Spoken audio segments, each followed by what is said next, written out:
Hello everyone, welcome to Black Mirror Horror. कैसे हैं आप सब? आई होप आप सब ठीक होंगे। आज मैं आप सभी के लिए कुछ सच्ची हॉरर स्टोरीज़ लेकर आई हूँ और उम्मीद करती हूँ कि आपको ये कहानियाँ पसंद आएगी। कहानी पसंद आए तो इस वीडियो को लाइक और चैनल को सब्सक्राइब ज़रूर कीजिएगा। तो चलिए अब बढ़ते हैं हमारी आज की कहानियों की ओर। ये कहानी हमें भेजी है राहुल हल्दर जी ने। हमारी पहली कहानी का नाम है डर। इस छोटी कहानी को मैं बताना तो नहीं चाहता था, पर यह सच में मेरे साथ ही घटी एक सच्ची घटना है जिसे मैंने अपनी आंखों से देखा है। ये कोई 10 साल पहले की नहीं, आज से कुछ समय पहले की ही बात है। इसे एक हादसे या भयावह घटना दोनों ही कहा जा सकता है। पैरानॉर्मल एक्टिविटीज़ या कहें भूतों के बारे में ही मैंने कई कहानियाँ लिखी हैं, तो अवश्य ही ये मानता हूँ कि ये सब अद्वितीय, रहस्यमय, सूक्ष्म कण या नकारात्मकता इस दुनिया में मौजूद है, पर जब स्वयं इसे देखते हैं तो उसमें डर की उद्वेदना कुछ ज़्यादा होती है। तो आइए अब सुनते हैं इस भयावह कहानी को। आपके दिमाग के कुछ हिस्सों में ये खबर तो ज़रूर होगी कि कुछ दिन पहले ही अयोध्या राम मंदिर पर एक ऐतिहासिक फैसला कोर्ट द्वारा आया था, जिसके चलते ही सरकारी कॉलेज व संस्था बंद किए गए थे। इसी क्रम में मेरा मेडिकल कॉलेज भी तथागत 3 दिन के लिए बंद हुआ। वैसे हॉस्टल से घर नहीं जाने वाला था, पर पिताजी की तबीयत कुछ खराबी की खबर पाकर सोचा घर हो ही आऊँ। मेरा घर है प्रतापगढ़ जिला के एक गाँव के इलाके में।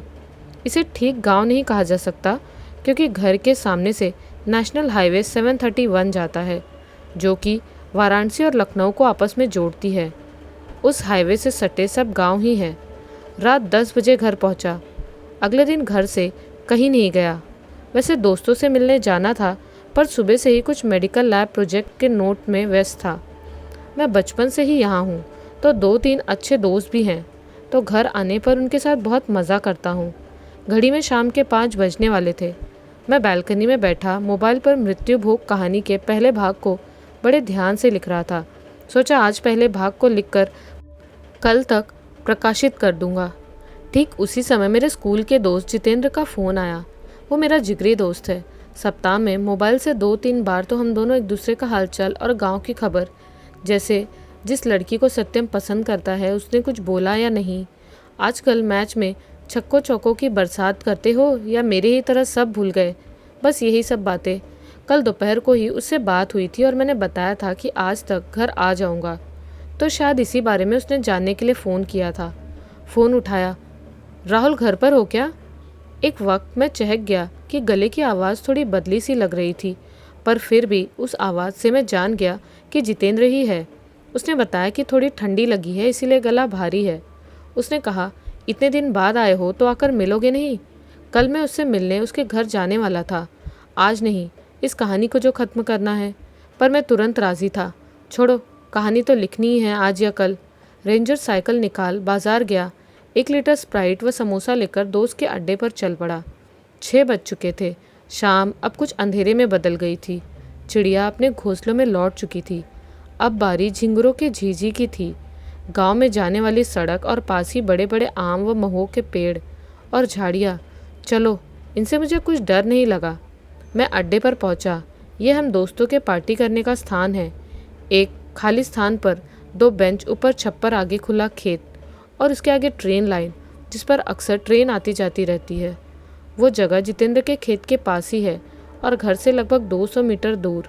मैं जब वहाँ पहुँचा तो जितेंद्र वहाँ नहीं था। उस जगह पर एक बल्ब भी लगा हुआ है जो बिजली रहने पर जलता है। मैंने उसे जलाया, फिर जितेंद्र को फ़ोन लगाया, पर उसने कॉल कट कर दिया।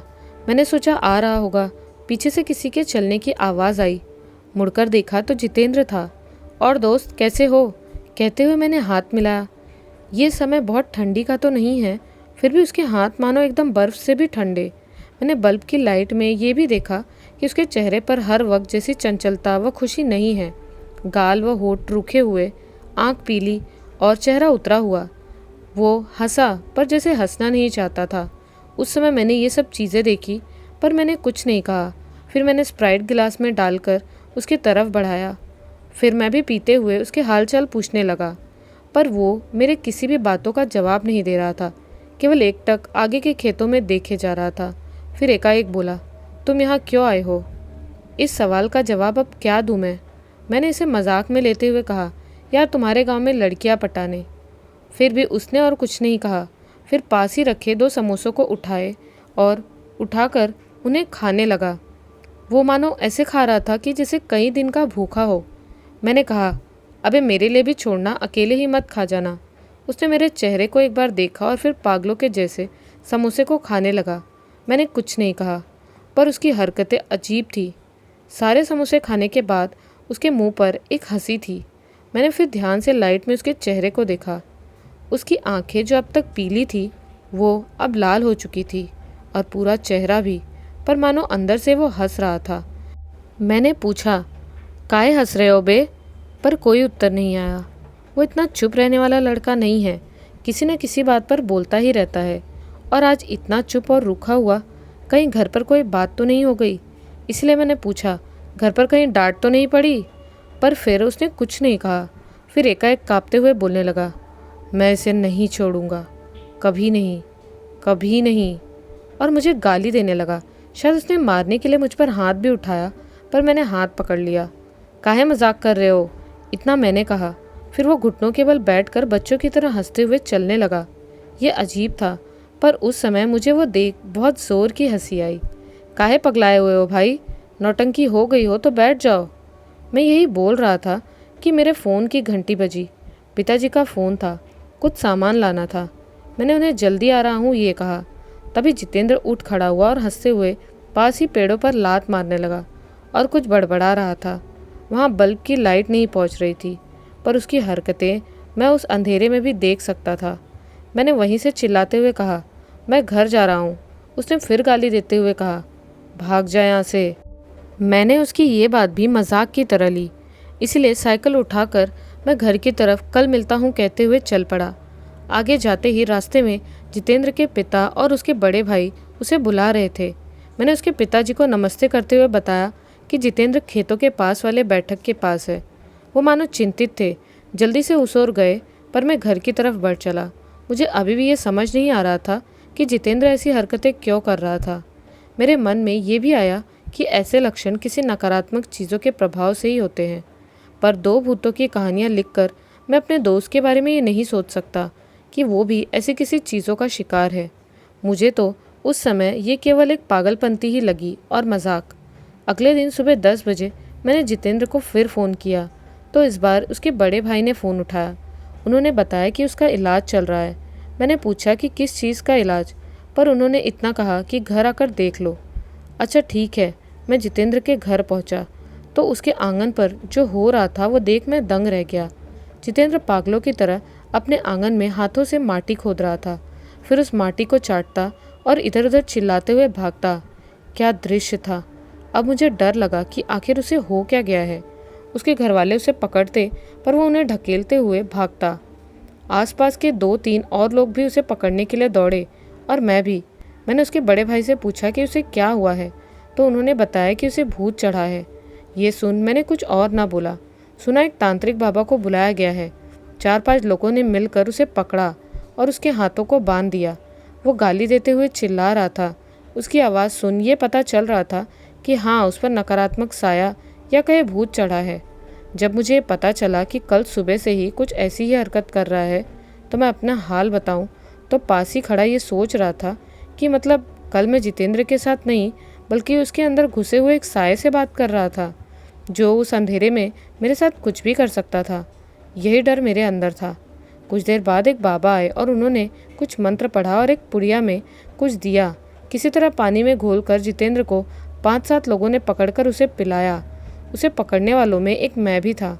ये बात से मुझे बाद में याद आया कि अगर वो आत्मा उस समय मेरे अंदर घुस जाती तो क्या होता, पर फिलहाल ऐसा नहीं हुआ। बाबा ने 2-3 नींबू और कोई लाल सिंदूर से मंत्र पढ़ा। केवल जितेंद्र चिल्ला रहा था कि मैं नहीं जाऊंगा, मैं नहीं जाऊंगा। आवाज़ अब और भी भयानक। आखिर कुछ देर के उठापटक के बाद वो शांत हुआ। बाबा के कहे अनुसार उसके माथे व शरीर में चंदन के पाउडर का लेप लगाया गया और भी न जाने क्या क्या। अगले 2 दिन उसे बहुत ज़्यादा बुखार रहा और शरीर पर कुछ चकत्ते भी उभरे, पर तीसरे दिन तक वो ठीक हो गया। मैं तो हॉस्टल चला आया था। 2-3 दिन बाद जब वो एकदम पूरी तरह से पहले जैसा जितेंद्र बन गया, तब उसके साथ क्या हुआ था वो मैंने पूछा। तो उसने बताया, जिस दिन मैं उससे मिला उस दिन उसकी गर्लफ्रेंड का जन्मदिन था। उसके पहले दिन रात 12 बजे उसे गिफ्ट देने चुपके से वो उसके घर गया था। वो उससे अक्सर ऐसे मिलने रात को जाते रहता था। तो लड़की से मिलकर रात के लगभग 1 बजे अकेले रास्ते से वो घर लौट रहा था। वैसे भी गांव के लड़कों को इन रातों में डर नहीं लगता, और गांव भी तो अपने पहचान का है, इसमें क्या डर। उस पर उस रात उसे एक बेहतरीन सुगंध कब से मानो उसके चारों तरफ घेरे हुए थी, और एक काला साया उसको मानो छू कर निकल रहा था। उसे उस वक्त कुछ डर लगा, इसीलिए कुछ दूर दौड़ लगाई, पर घर आने के बाद अचानक सिर व पूरे शरीर में दर्द चालू हो गया। कई उल्टियाँ भी उसी रात की जितेंद्र ने।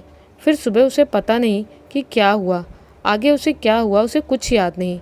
उसने बताया कि वो घर वालों वो मुझे पहचान तो रहा था, पर अपने मन से कुछ बोल नहीं पा रहा था, और ना ही अपने दिमाग को शरीर से चला पा रहा था, जैसे किसी के वश में हो। मैंने फिर पूछा कि उसने उस शाम मुझे कैसे फ़ोन किया, तो उसने बताया कि उसे एकाएक याद आया कि मुझे फ़ोन करके उसे ये जानना है कि मैं घर आया हूँ या नहीं, पर फिर आगे क्या हुआ ये नहीं जानता। उसकी बातें अजीब सी थी और डरावनी भी, पर एक बात अच्छी है कि उस शाम मुझे कुछ नहीं हुआ। विज्ञान इसे नकार सकती है। वैसे भी बायोलॉजिकली मैंने किसी भी किताब में आत्मा के बारे में नहीं पढ़ी। जीवन की समाप्ति विज्ञान के अनुसार वहीं तक है जहाँ आपकी हार्ट ट्रक चलने की प्रक्रिया बंद कर दे। पर उससे भी आगे कुछ है जो जितेंद्र ने बताया कि उसी रात उसने गांव के रामानंद दादा को देखा था रास्ते पर। तभी कुछ दूर तक दौड़ लगाई थी, क्योंकि रामानंद दादा आज से 3 साल पहले हाईवे पर एक ठंडी की सुबह कोहरे में ट्रक के नीचे आ गए थे, और वहीं ऑन द स्पॉट उनकी मौत हो गई थी। तो क्या वो वही थे? तो चलिए अब सुनते हैं हमारी अगली कहानी। उस दिन सुबह से ही मूसलाधार बारिश हो रही थी। रास्ता घाट सब पानी से डूब गया था। लोग व वाहन चलाचल भी बंद हो गया था। मैं ऑफिस से छुट्टी लेकर घर बैठा हुआ था। अचानक शाम को सत्यम हाजिर हुआ। उसके बाल रूखे सूखे, दोनों आंखें लाल, बहुत दिन दाढ़ी नहीं कटाई। मैं बोला, क्या हुआ? सत्यम एक शब्द भी ना बोल घर के अंदर आकर सोफे पर चुपचाप बैठ गया। सत्यम मेरा दोस्त व एक प्रेस फोटोग्राफर है। विभिन्न अखबारों में उसके खींचे फोटो आते हैं। बहुत स्मार्ट व सुदर्शन युवक। कानपुर में गंगा के पास उसके स्वयं का घर है, वहीं पर रहता है और प्रतिदिन लखनऊ आता है। सत्यम के उतरे चेहरे को देखकर मैं बोला, तुमको क्या हुआ सत्यम? ये क्या शक्ल बनाए हो? सत्यम अपने दोनों करुण आंख उठाकर बोला, मैं शायद और ज़्यादा दिन नहीं बचूंगा अमित भाई। मैं आश्चर्य होकर बोला, क्यों? मतलब अचानक ऐसा क्यों सोच रहे हो? तुम भूत पर विश्वास करते हो? नहीं। फिर भी भूत के नाम से डर तो लगता है, लेकिन साक्षात नहीं देखा इसलिए विश्वास नहीं करता।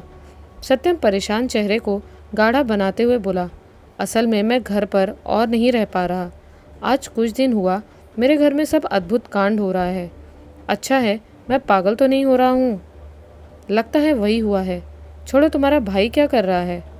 वो तो 2 महीने पहले नौकरी पाकर दिल्ली चला गया है। अच्छा, मतलब तुम घर में अकेले हो? हाँ, लेकिन विश्वास करो उस घर में मैं बिल्कुल भी नहीं रह पा रहा। मुझे बहुत डर लग रहा है। वहाँ मैं प्रतिदिन रात को और किसी के अस्तित्व को महसूस कर रहा हूँ। वो कौन है ये नहीं जानता, पर वो एक प्रेत या राक्षस है ये मैं समझ सकता हूँ। मैं तब दूध ही गर्म कर रहा था खुद के लिए चाय बनाने के लिए, और गैस पर चाय चढ़ाया। फिर हम दोनों बंधु चाय पीकर ठीक से बैठे। सत्यम बोला, सोच रहा हूँ कुछ दिन तुम्हारे यहीं पर रहूँगा। तुमको कोई असुविधा तो नहीं होगी? नहीं नहीं, असुविधा क्यों होगी, पर मुझे लगता है मेरे यहाँ रहने से अच्छा मुझे तुम्हारे वहाँ रहना ठीक है। सत्यम घबरा कर बोला, अरे नहीं, वहाँ कोई मनुष्य नहीं रह सकता। तुम भी नहीं रह पाओगे मुझ जैसा, तुम भी पागल हो जाओगे। मैं सोच रहा हूँ उस घर को बेचकर कहीं और चला जाऊँ। तुम्हारा भाई आपत्ति नहीं करेगा? शायद नहीं। उसको सभी बात चिट्ठी लिखकर बताया हूँ। अगले महीने वो सीधा तुम्हारे यहीं पर आएगा। फिर यहीं पर आलोचना के बाद सब ठीक कर लूँगा। अच्छा, उस घर में तुम सब कितने दिन से हो? वो तो हमारा पैतृक घर है। मेरा व भाई का जन्म भी उसी घर में हुआ है। इससे पहले वैसा कभी अनुभव नहीं किया है। नहीं, कभी नहीं, बल्कि 15 दिन पहले भी नहीं। मैं कुछ समय चुप होकर बैठा रहा, फिर बोला, ठीक, क्या क्या होता है बताओ तो। सत्यम एक बार हाथ की घड़ी को देखा, फिर बोला, तुम जब खुद ही जाना चाहते हो तो मेरे बात को न सुन सब कुछ खुद के आँख से देखना व अनुभव करना ही अच्छा है। क्योंकि मेरे बात को विश्वास करोगे या नहीं ये नहीं जानता, पर तुम अगर गए तो मैं खुश होऊंगा। मैं भी देखना चाहता हूँ मेरे घर में और एक लोगों के उपस्थिति के बाद भी वो सब घटता है या नहीं। अगर चाहते हो तो अभी चलो, ट्रेन मिल जाएगा। मैं बोला, नहीं, आज इस विकट रात में तो नहीं, कल जाऊँगा। फिर 2 दिन रुक तुमको साथ लेकर ही चला आऊँगा। जब तक तुम्हारा भाई नहीं आता मेरे ही पास रहना। इस अवस्था में तुमको अकेला रहने नहीं देना चाहता मैं। इसके बाद हम दोनों ने बात करके बहुत समय काटा। फिर सब्जी व गर्म पूरी खाकर लेट गए दोनों ही। लेटते ही नींद आ गई। नींद जब खुली तब सुबह हो गई थी। नींद से जाग सत्यम बोला, कितना दिन हुआ है ऐसे आराम से नहीं सोया। मेरा तो मन ही नहीं कर रहा उस अभिशापित घर में लौटने का। दोपहर को खा पीकर हम दोनों लखनऊ स्टेशन पर आए। फिर लखनऊ कानपुर पैसेंजर से 4 बजे के भीतर ही कानपुर, वहाँ से टेम्पो से गंगा किनारे उसके घर। बहुत दिन का पुराना घर, छोटा 2 तल्ला। सत्यम के साथ जाते हुए देख आसपास के दुकानदार व लोग अपने में ही फिसफिसा कर कुछ बात करने लगे। मैंने ध्यान न देते हुए ये सब देखा। फिर सत्यम के घर जाकर दूसरे तल्ले पर गया। एक तरफ खुला छत, उसके घर के अंदर से गंगा दिखाई देती है और छत से शमशान। सत्यम के घर जाकर मुंह हाथ धो चाय खत्म किया, फिर बोला, सत्यम, मैं कुछ देर के लिए बाहर जा रहा हूँ, तुम अकेले तो रह लोगे ना? हाँ, यहाँ दिन में कोई भय नहीं है, जो भी है सब रात में, पर तुम ज़्यादा देरी मत करना। अरे नहीं भाई। मेरे सत्यम के घर से निकलते ही पास के घर के एक वृद्ध महिला ने मुझे बुलाया। बेटा सुनो। पास जाने पे महिला बोली, तुम सत्यम के क्या लगते हो? मैं उसका दोस्त हूँ। पर क्यों? तुम आए अच्छा हुआ। अचानक क्या हुआ उस लड़के को? रात व आधी रात होने पर ही चिल्लाता है और घर में पूरे दौड़ने लगता है। मुझे लगता है किसी ने कुछ खिलाकर उसका दिमाग ही खराब कर दिया है। उसके भाई को खबर दो और किसी मानसिक डॉक्टर को दिखाओ। मैं इसीलिए आया हूँ चाची। महिला के पास से विदाई लेकर मैं उन दुकानदारों के पास आया जहाँ कुछ देर पहले ही सत्यम को देख सभी फिसफिसा कर बात कर रहे थे। उनके पास जाकर बोला, अच्छा आप लोग तो सत्यम को पहचानते हैं, वो मेरा दोस्त है। कुछ देर पहले उसे देख आप लोग कुछ बोल रहे थे, क्या बात है बताइए तो। आप लोगों को क्या उसके अंदर कोई अलग भाव दिखा है? मैं तो उसे पूरी तरह से अप्राकृतिक मान रहा हूँ।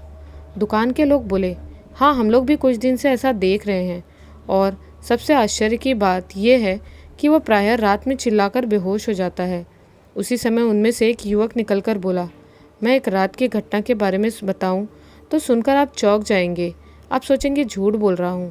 मेरे बात को ये सब विश्वास नहीं करते, सोचते हैं मैं बनाकर बोल रहा हूं। अच्छा बताओ क्या बात है? युवक बोला, तब सुनिए। उस दिन सत्यम भैया जब चिल्लाकर बेहोश हो गए तो मैं और पास के घर के विशाल भैया हम दोनों उन्हें देखने गए, लेकिन जाकर देखा तो हम सब चौंक गए। मतलब?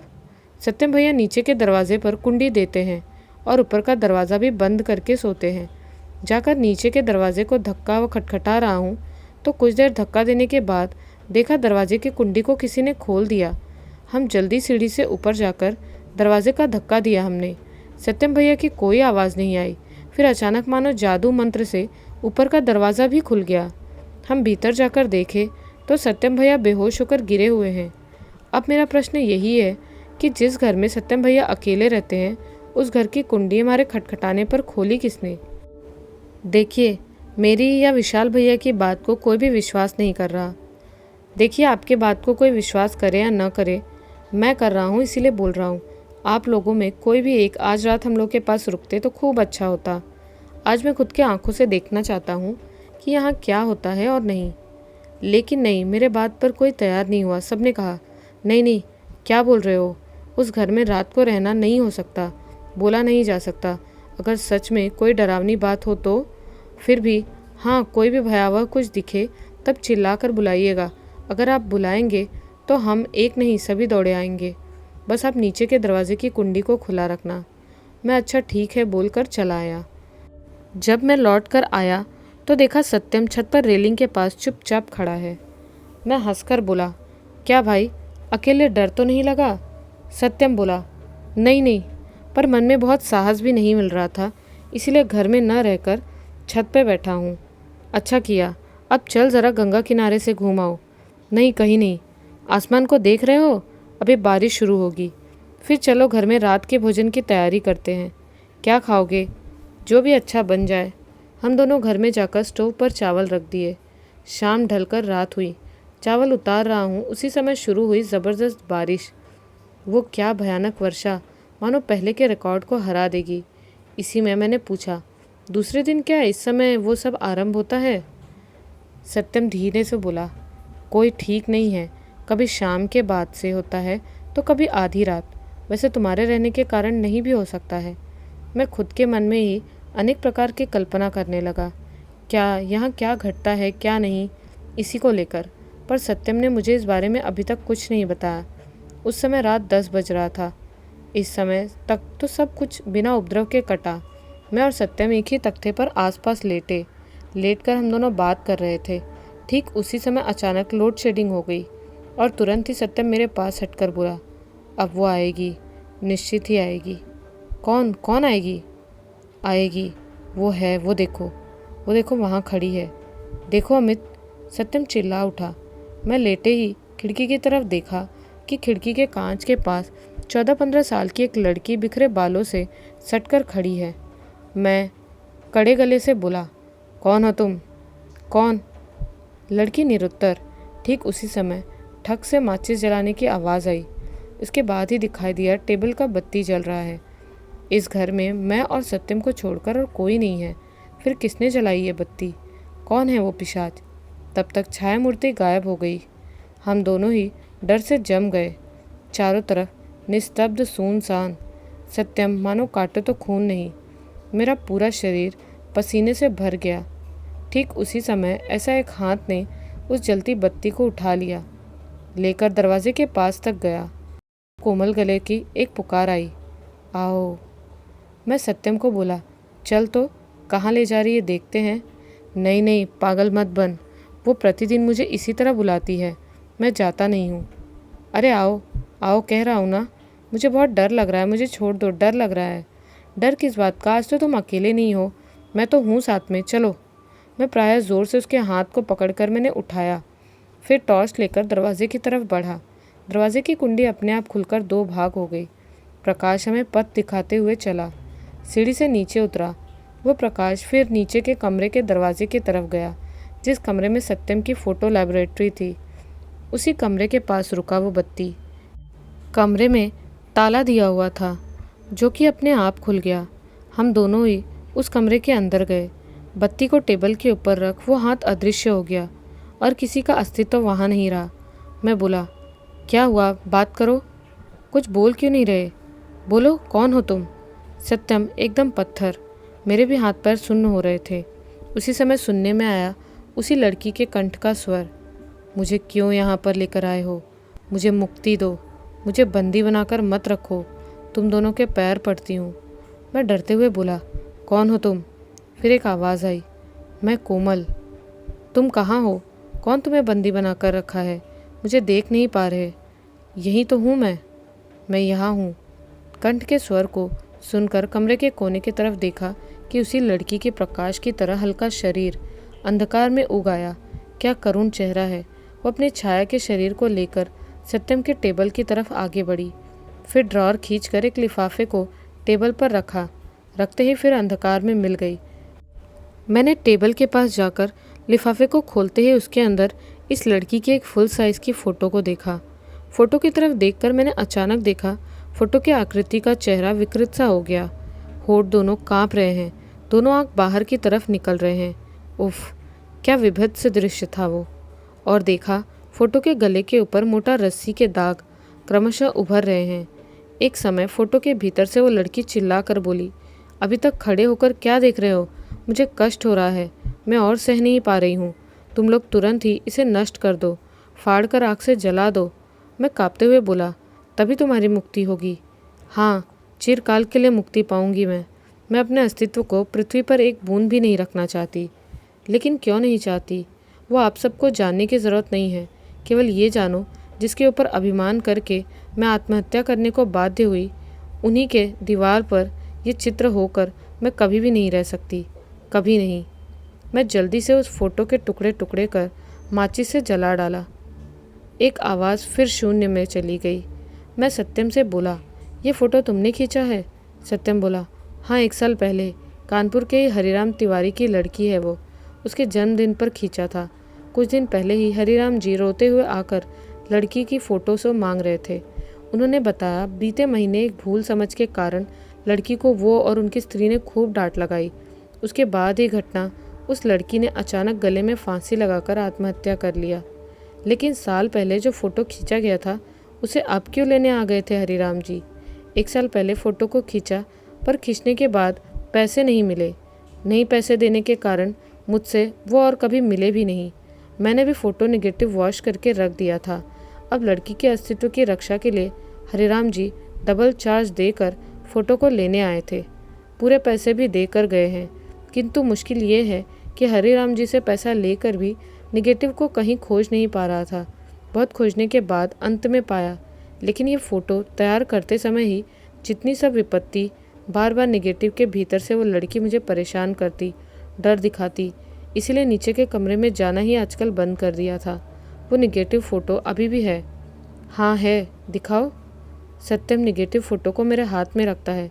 मैंने उसे भी जला डाला। फिर धीरे धीरे टॉर्च जलाकर कमरे से निकलकर दरवाज़ा बंद कर हम ऊपर आ गए। पूरी रात नींद नहीं आई। लेटे हुए बहुत बात किया हम दोनों ने। एक समय बारिश की वेग भी कम हो गई। भोर में चाय बनाकर स्वाद लिया। भोर से पहले बिजली भी आ गई। इसके बाद भी सत्यम के घर पर मैं 10 दिन रुका था, लेकिन उस रात के बाद से और कोई भी भयानक उपद्रव उस घर में फिर कभी नहीं हुआ। कैसी लगी आपको ये कहानियाँ? हमें कमेंट्स में ज़रूर बताएं। मिलती हूँ एक नए वीडियो में कुछ नई, सच्ची और डरावनी कहानियों के साथ। तब तक के लिए बाय एंड टेक केयर।